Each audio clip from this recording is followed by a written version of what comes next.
Welcome back to the I Love Ukraine podcast. I am Matt Lowndes filling in for Bernadette. I'm here with Natalie Massa. How you doing today? Thank you so much for having me again. Thank you, Matt. Yeah, of course. It's been so much fun. I finally have the Ukraine sweatshirt. We finally match. It's been a lot of fun doing Thank this you. with you guys. Thank you, Bernadette, for the purchase, for the donation. Thank you very much. Yeah, unfortunately, Bernadette couldn't make it today. Thank you very much, Bernadette, for all your hard work. I know you've been sending out the weekly newsletters as well. That's been really awesome. Keep reading those if you're at home, and we'll keep making them and keep producing podcasts and keep doing everything we can. Let's get right into it today. Natalie, you were telling me a little bit earlier about how we are starting to get refugees now and how they are, assimilating into our community and into America in general. Tell me a little bit about what you've been up to in the past week and everything that's been going on with that. Yes, so the first refugee family came to our hometown, which is amazing, and iLoveUkraine.org is trying to work very hard to make sure that they're assimilating well, that they have everything they need. And it is not easy, of course, because of the logistics and other projects that we're working on as well. And but we have great news. A mother and two sons came over from Ukraine. Their father is left behind in Ukraine to hold strong. We signed them up. We teamed up with Southampton Town United Soccer Club, and they were very generous to offer free soccer practice to those boys. And yesterday and on Wednesday and Tuesday, actually, yes, Wednesday and Tuesday, the boys had their first practice, and it was fantastic. And their teammates were very welcoming, and the boys had the most amazing time. And we can share some pictures. Yeah, as I'm sharing the pictures here, it reminds me of my childhood a little bit. Yep, as you can see the photos here. I'll go to the soccer game. You can see all the kids together. As you can see, it kind of brings me back to my childhood a little bit. You could see the Ukrainian kid right here meeting the other kids, and look at how happy they all are together. I mean, this is the first time in probably quite some time that they've felt like kids again. Yes, absolutely. And I made a Facebook post and Instagram post about the boys being so excited and how thankful we are to Southampton Town United Soccer Club for their effort. And I mentioned that even though the boys didn't have cleats, they scored 2 goals. And we were very fortunate that Marine Dervin, she's a local, she reached out to me and she made a $200 donation to go to Gobbins Running Ahead store to buy the boys cleats and everything else they need. So thank you very much, Marine. Thank you so much for your generosity. And actually, I'm waiting to hear back from the mom. So hopefully after this podcast, I can pick them up and drive them to the store. So we will send you the pictures. So thank you very much. Yeah, it's so awesome.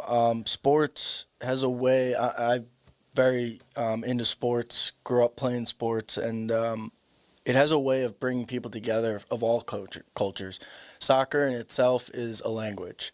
You don't need to speak the same language. Once the ball's on the grass, you're playing soccer, and it's like I said, it's a different type of language, and for these boys to be able to feel like they're kids again. When I grew up, I played soccer out here for the East Hampton team, and we had kids from different Latin American countries come to America, and they joined our teams. They didn't speak a lick of English, but they were our teammates. They played soccer with us, and it's nice. It's comforting, and I can only imagine how they feel coming into this country. I know how big soccer is in Ukraine. Yeah. My favorite soccer team, Everton, has a Ukrainian player on it, and when the war started, it just so happens that they were playing another team, Man City. They both had Ukrainian players. The 2 players went out on their own instead of all the teams, Oh, wow. and they held up Ukraine flag together, and the crowd gave them both a full round of applause. I mean, people forget that these athletes right now, professional athletes, yes, they're soccer players, but their families are in danger. Yes. Their extended families, their friends are in danger. And yes, life has to move on, but just to help two kids, I can only imagine. And what was it like for the American boys and the other boys? How was that interaction like? It was absolutely great. They were welcoming. They came over. They tried to introduce themselves. They had great time playing games, practicing soccer. And then we're still struggling with logistics of transportations because the family is located in Sagar Harbor. So if somebody can help us with driving back and forth, that would be great also. Also, I found out that the boys don't have an iPad or laptop to do homework on. So right now they're enrolled in the online school in Ukraine and they're doing their homework on mom's phone. So maybe somebody who's listening to us, we can make an appeal for a used laptop or a used iPad. That would be a huge help for the boys to continue their online studies. Yeah, and do they get to? I can only imagine what it's like leaving your father. I understand there's cultural differences, there's historical differences, and men have gone back from all over the world to go help and support and fight. You've seen it here locally. Yes. Have you? Did they get to stay in contact with their dad? Is there any form of contact that they're able to stay in touch with? Yes, they're able to stay in touch. Phones and internet working in that region where they're from, which is great because large part of Ukrainian cities do not have internet right now. And I know that it's just a few right now, but are there other Ukrainians that are planning on coming to the area anytime soon? So iLoveUkraine is helping people in Ukraine to come here with the documents. And personally, myself, I am sponsoring two families to come over. And also, something interesting happened. An English second language teacher reached out to me, and she wanted to offer somebody to teach the language, which is absolutely amazing. So I'm pairing people who need help with the English second language teachers. And on my way here, I actually got a call from another teacher through her network, English second language teacher. So I feel as if it would be great if whoever is willing to donate a few hours here and there to teach people English. It would go a long, long way, and people will never forget your kindness, because I look at the mom that we're helping with the boys here. Her name is Irina. It's very hard to be dependent on others. It's very hard for your boys to be taken from their normal lives. They're not going to school, they're not communicating with other boys, they're not having their normal childhood, and you could only see their happiness when after their soccer practice on Tuesday and Wednesday, how happy they were to play their favorite sport. And it's a very small thing that we can do for them. So if we could help them to assimilate better so they can start living normal lives, like children would have their laptops to do their homework, not mom's phone. Mom doesn't even have a cell phone reception. She only uses Wi-Fi, so it's very hard for me to even communicate with her. And she doesn't speak English, and she's trying to have driver's license. So there are lots of logistical aspects that people who come to this country, they need help with. So if we can do just very little bit, each of us, it will go a long way. So thank you. You moved to this country not during wartime, obviously. Tell me a little bit about how hard it was for you, but then even in comparison, how much harder it is for them right now, because they didn't plan for this. This was on the spot, and like you said, they need so many things, but they're also prideful people, and they don't just want to take and because there's it's part of it. It's, you're a prideful person even during travesty and during wartime. So explain that a little. Well, it is hard. I came to this country 20 years ago and I had my master's degree in economics. And I came here and I couldn't say a word. I couldn't buy a hot dog on the street. And I couldn't make any new friends because I couldn't communicate. Hmm. And it was a very difficult, challenging, lonely time, but at the same time, I felt a great support, even though I couldn't speak the language. There were so many times that I used to live in Manhattan, so I had trouble on turnstiles, and people would just give me their Metro cards. Or I was at Dwayne Reed, I didn't know which bottle was a shampoo bottle, and Hmm. somebody would spend half an hour with me explaining where I could find a shampoo bottle. So although I couldn't communicate, but I instantly felt that I belong here because America, it's a great country, absolutely kind people, and that's why every person in the world wants to live here because it's a country of dreams and opportunities. I didn't speak the language, and after 1 year, I enrolled myself to get a second bachelor degree to Hunter College, and I got another degree in accounting, which it was my always dream to go to an American college. So I had a fantastic experience. Yeah, and it's like you said, it's the dream country. People, when I travel, people say they always want to come to America. It's what it is, and but obviously this family and hopefully more to come. It was never their plan. Um, this happened. We're here, and our community is going to help them as much as possible. Um, with people like you who have been great in getting people together, getting all the different locals together, which has been fantastic to see. You've been sending us all these different invites you've gotten to all these different things because of Thank all the you. hard work you've been doing. Tell me a little bit about the school visit you went on, and then I'll share the photos while you tell us about that. I feel as if it is very important to help people in need, and right now I am in the position to help people in Ukraine because I know people there and I speak the language.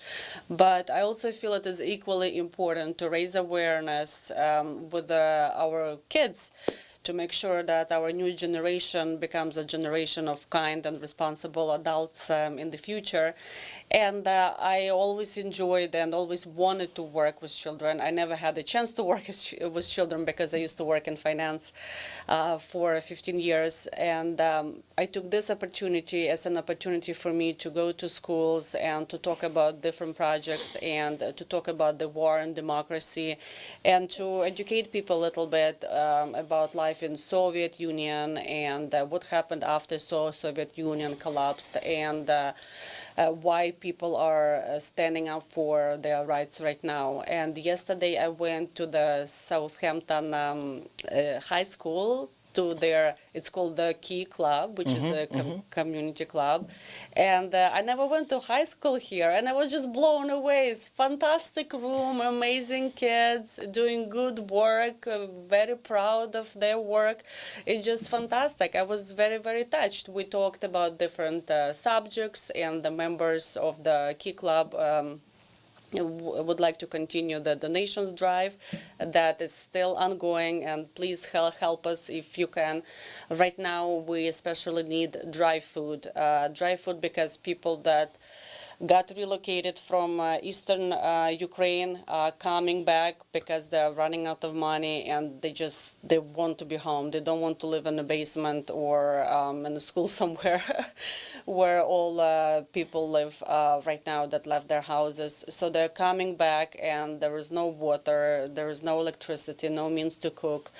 So we are thinking about doing a dry food drive, baby food, for formula, pasta, instant coffee, teas, dry cereal bars, anything you can think of. People will be very grateful. Yeah, I mean, I think people in this country, it's hard to stay with it. As far as in America, you have this Roe versus Wade thing going on, and we need to constantly remind people that this is still happening. This is still going on. We have to do our part, not because we should, but because it's the right thing to do. So, are there any last thoughts you have before we wrap today up? And you could end in Russian. So I just wanted to say as an update that tomorrow we're preparing another 2,000 pounds shipment to Ukraine. So hopefully it will be on its way very soon, and we will be helping people. And I will say a few words in Russian. Спасибо большое, что я сегодня здесь в студии.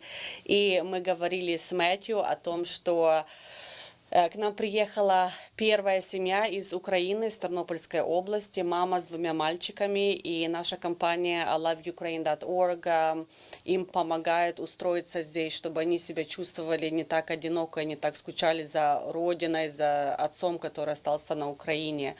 И благодаря Soccer Club, футбольной лиги, это не лига, ну, футбольной ассоциации, которая называется Southampton Town United Soccer Club.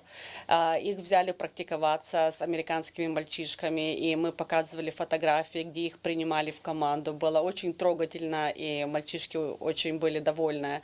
И сейчас нам дали $200 на то, чтобы мы купили ребятам клиц, я не знаю, как сказать по-русски, специальные футбольные кроссовки. Так что сейчас после этого эпизода мы с ними поедем покупать кроссовки. Смотрите updates, новости на Facebook и Инстаграме. На Facebook мы iLoveUkraine.org, и на Инстаграме мы iLoveUkraine Charity. Спасибо большое. Слава Украине! Slava Ukraini.